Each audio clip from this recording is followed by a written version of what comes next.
আজকে আমাদের এসছে কোকোপিটের বস্তা, বস্তা না এটাকে কি বলে, এই যে ব্লক, হ্যাঁ কোকোপিটের ব্লক।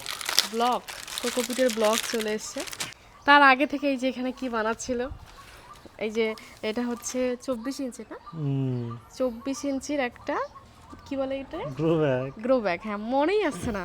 24 ইঞ্চির গ্রো ব্যাগে দেখো এখানে অনেক কিছু লাগিয়েছে, ড্রেনেজ সিস্টেম, মানে ভেতরে থার্মোকল দিয়েছে, তারপরে বাঁশের পাতা দিয়েছে, তারপরে এখানে মাটি দিয়েছে, আর এর সাথে নিচে আরও ওই যে ওই দিকটা মাটি আছে, এই যে ওখানে তোমরা হয়তো দেখতে পাচ্ছ না, নারকেল পাতাতে ঢেকে গেছে। ওই মাটিটার সঙ্গে এখন কোকোপিট, এই যে এখন যে কোকোপিটটা এসছে এটাকে প্রথমে ভিজিয়ে রাখতে হয়, তাই তো?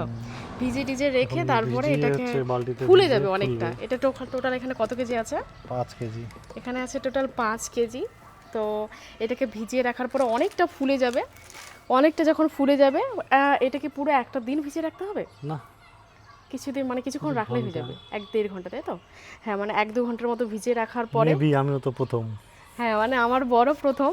আমরা গাছপালা মানে গাছপ্রেমী, কিন্তু কিভাবে পরিচর্যা করতে হয় বা কিভাবে লাগাতে হয় এইসব ব্যাপারে আমাদের অত নলেজ নেই। তো আমরা জেমিনিকে জিজ্ঞেস করে করে, মানে গুগল থেকে জিজ্ঞেস করে করে কিছু কিছু জিনিস করছি।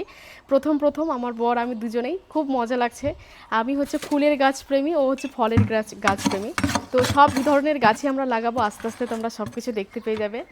তো মাটি টাটিগুলোকে, এটাকে জাস্ট এখন ভিজিয়ে রাখবে, তারপরে পরে যখন গাছ লাগাবো সেটা তো তোমাদের সঙ্গে অবশ্যই শেয়ার করে দেবো।